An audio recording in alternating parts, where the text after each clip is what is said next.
Hey, happy Friday. Dr. Tracy Tyson, board certified general pediatrician, and I had a great question today by a mom during a prenatal visit, which we love doing these, by the way. Make sure you book those.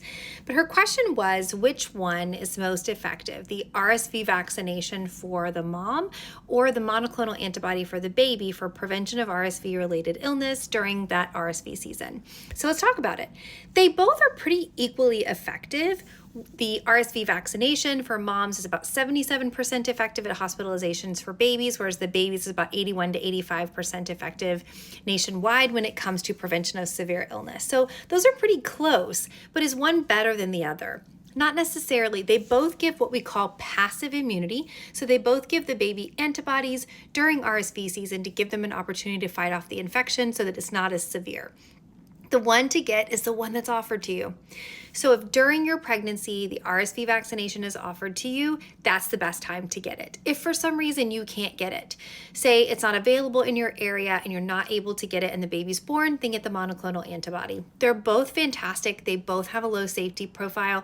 They both work very well, but it's all about which one is available to you. So here's a scenario where it might be better to get the vaccination than the monoclonal antibody. So say your baby is born early and they have respiratory distress and they have to go to the NICU and they're not feeling really comfortable giving the monoclonal antibody to the baby until they've stabilized. And say it's during RSV season, and say that your nurse taking care of the baby does not know that he or she has RSV and the baby gets RSV in those first few days of life. That would be horrible, correct? Or say that there's a shortage in the hospital when they're born and you won't know that ahead of time and your baby's not able to get it. And by the time they go home, older brother or sister brings home RSV and gives the baby RSV. So that's why we say get the preventative when you have the opportunity to, because you know that you'll be protected.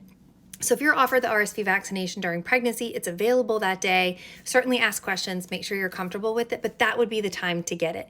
If something happens and you can't or you didn't feel comfortable, absolutely we will offer you the monoclonal antibody to your baby after they're born. I hope this helps. Stay well. Take care, guys.